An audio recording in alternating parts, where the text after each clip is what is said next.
Qu'est-ce que donc Arduino?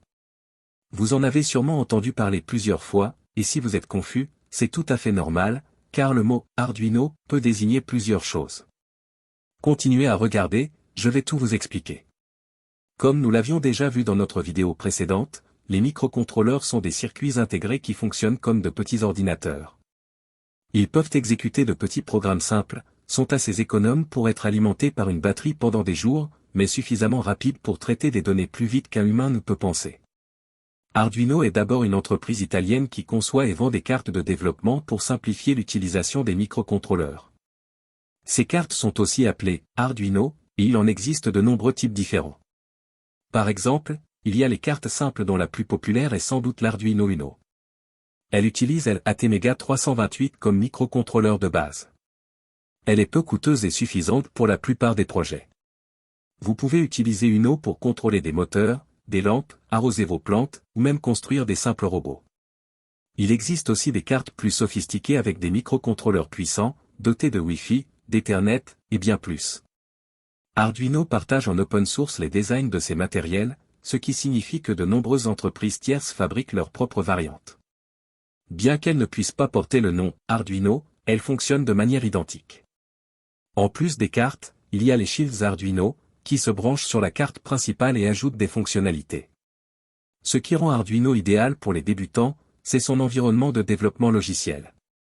Avant Arduino, programmer des microcontrôleurs était compliqué, il fallait taper beaucoup de code en binaire, se souvenir de registres complexes, et utiliser du matériel spécifique pour transférer les programmes.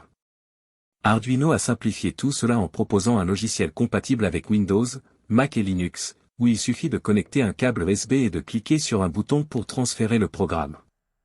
Le langage de programmation qui s'appelle aussi Arduino est conçu pour être accessible à tous et c'est l'une des expériences de programmation les plus intuitives. La carte Arduino Uno est idéale pour débuter. Elle est accessible, et vous pouvez en trouver des kits facilement en vente sur les marchés. Des connecteurs permettent de brancher des composants externes, comme des capteurs, des LED ou des moteurs. Les broches d'alimentation fournissent 5 volts ou 3,3 volts pour alimenter d'autres circuits. Les broches numériques, 2 à 13, peuvent être configurées comme entrée ou sortie. Les broches, A0 à A5, servent à connecter des capteurs analogiques. Certaines broches permettent de générer des signaux modulés en largeur d'impulsion, PWM. Vous pouvez télécharger le logiciel Arduino sur le site officiel, arduino.cc.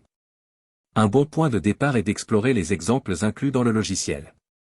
Notre tout premier programme, appelé aussi Sketch dans le jargon Arduino, consiste à faire clignoter une LED dont l'anode est connectée à la broche 13 de Arduino Uno, et la cathode est reliée au GND via une résistance de limitation. Ce programme existe déjà dans les exemples basiques. Connectez donc votre Arduino à votre PC via un câble USB et sélectionnez la carte et le port dans le menu « Outils ». Cliquez sur le bouton « Téléverser » pour envoyer le programme. Bravo! Vous venez d'écrire votre premier programme, le résultat est un clignotant de LED. Vous apprendrez plus tard à configurer les broches, lire des capteurs, et afficher des données sur votre ordinateur. Conclusion. Arduino est bien plus qu'une simple carte électronique. C'est un outil puissant pour automatiser des tâches, construire des robots, et explorer l'électronique et la programmation. Pour aller plus loin, explorez les innombrables tutoriels en ligne et commencez à créer vos propres projets. Dans notre prochaine vidéo nous aborderons les outils et matériels simples qu'il faut pour débuter en électronique. Merci d'avoir regardé, et si vous avez trouvé cette vidéo utile, pensez à vous abonner et à explorer les ressources partagées dans la description.